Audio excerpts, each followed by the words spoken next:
Hi, class. So I want to talk a little bit about what the expectation is and kind of what it looks like when we do our planner sheets. Okay, we've done one of those this semester already. That ended up being the first day that I was gone. So there wasn't probably a great explanation or understanding as to what it was supposed to look like. So I want to make sure that everybody has that now. Okay.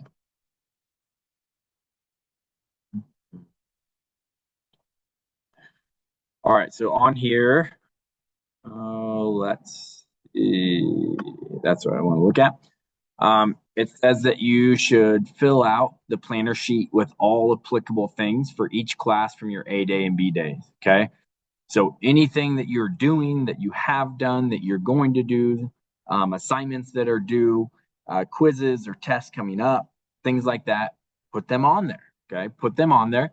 The more we can be organized and not have to try to keep everything organized up here, the better off we'll be and the less stress we'll have. Okay. Um, it can also include things that you have going on, a to do list. Maybe you have school things, work things, athletic or fine arts things, just personal things at home. You can put you have a football game this week, or you have club soccer, or you have a choir concert, whatever it is, you can put those things on there too. Get your life organized. Okay. That's what it's for. All right. And so, what it should look like, you're going to put the percentage grade that you have and the letter grade here. Okay. And the reason that I have you put both is maybe you have a B in a class. Okay. Maybe you have a B in English and American history. But in English, you have an 88.9, and in history, you have an 81.0. Well, they're both B's, but there's a big difference between those two. You're almost at an A in English, and you are very close to dropping to a C in history. Okay, so those letter grades are the same, but they're not the same. Okay, so it's important to know where your percentage is. So put both.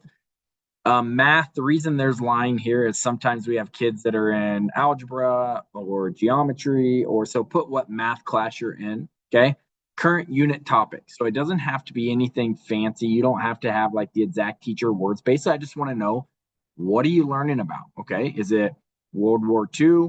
Is it polynomials?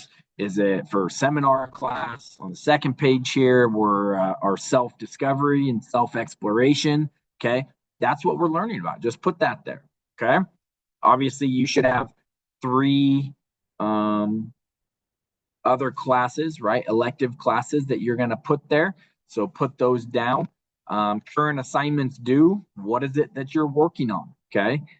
So put down everything that you're working on right now. If you're missing assignments already, if you have late assignments, okay, that's not good. But we want to write those down to make sure that we get them done. And don't just write yes, or don't just write for current assignments. Write down what they are. What's the name?